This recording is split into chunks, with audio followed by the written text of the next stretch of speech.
የወሲብ ሜሴጅ የሆነ ጊዜ ለስራ ጉዳይ ከሚስቴ ርቄ ብዙም ኔትወርክ የማይሰራበት ገጠር አካባቢ ለተወሰነ ቀን ሄጄ የናፍቆትና ስሜቴን ግለት ካስታገሰልኝ ብዬ በድምፅ ለማውራት ምናልባት አጠገብ ላይ ሰው ካለ ትንሽ ስለሚያሳፍር ከፍቅር ቃላት አልፈን ወስዋሽ መልእክቶችን ከሚስቴ ጋር በጽሁፍ እንላላካለን። በቃ ባልና ሚስት ነን በሚል ኮንፊደንስ ያለ ገደብ ነው ወስዋሽ መልእክቶችን የምንጻጻፈው።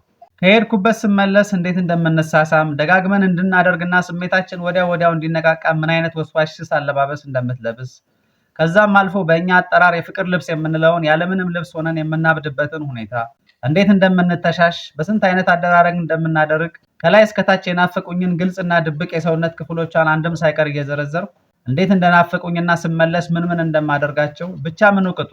በዚህ ጉዳይ የማንላላከው መልእክት የለም። አንድ ቀን ግን ያልጠበቅኩት ውርደት ገጠመኝ።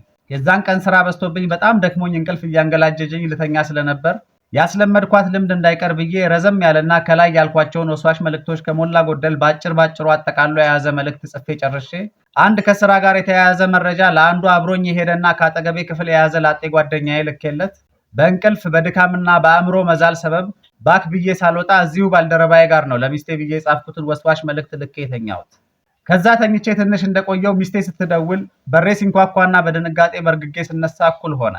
የሚስቴን ስልክ አንስቼ እያወራሁ በሩን ስከፍት ላጤው ባልደረባዬ በቁምጣው ውስጥ ባሻው ተወጥሮ ካልወጣሁ እያለ በር ላይ ቆሞ አገኘሁት። ተወዛግቤ በስልኩ ሚስቴን ሳወራት ምን ሆነ ነው ዛሬ አልጻፍክልኝ ስትለኝ አረ ጽፌ ልኬልሻለሁ ስላት በር ላይ የቆመው ባልደረባዬ ጣቱን እያወዛወዘ የሆነ ምልክት ያሳየኛል። ቆይ አንዴ መልሼ ልደውል ብያት ስልኩን እንደዘጋው ባልደረባዬ ምንም ሳያስወራኝ አንተ በዚህ ማታ ምን አስበህ ነው እንደዚህ አይነት ጽሁፍ የምትልከው? በእርግጥ ለሚስት ጽፈህ ተሳስተህ እንደላከው ይገባኛል፣ ግን የማይሆን ስህተት ነው የሰራኸው።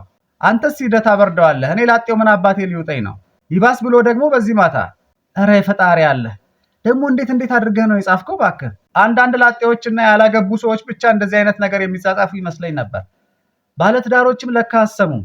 ከዛም አልፎ ደግሞ ከስንት አንዴ እንደዚህ አይነት ወሬ ሲወራ እንደዛ ኮስተር ከምትል ጨዋና ሃይማኖተኛ ከሚያጫውት ካንተቱ በጣም ነው የገረመኝ።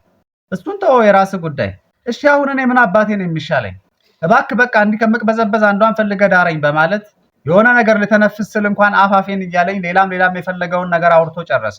እኔ ገና ንግግሩን ሲጀምር ጀምሮ ጽሁፉን በስተት ወደሱ እንደላኩት ከነገረኝ ቅጽበት ጀምሮ ስራ ቦታ እሱን ጨምሮ ሌሎችም ለኔ ያላቸውን አክብሮት አስቤ በድንጋጤ ደርቄ ስሰማ ቆይቼ በእፍረት በሩን ዘጋሁት። ለነገሩ ምን አስደነገጠኝ? አንደኛ በአግባቡ ከሚስቴ ጋር ነው። ይሄንን ጉዳይ በስሜቴ ግለት ልክ በግልጽ አፍረጥርጬ ከሚስቴ ጋር ካላወራው ከማን ጋር ላወራ ነው ታዲያ? ሲቀጥል የፈለገ ጨዋም ሆነ ሃይማኖተኛ መስዬ ብታይ ይሄ ጉዳይ ማንንም ሳይለይ የሚነካካና የሚፈትን ተፈጥሯዊ ጉዳይ ነው በማለት ራሴን አረጋግቼና ገጠመኙንም ለሚስቴ አውርቻት ተኛሁ። ያላገባችሁ እንደ ባለ ትዳር ልመርቃችሁ።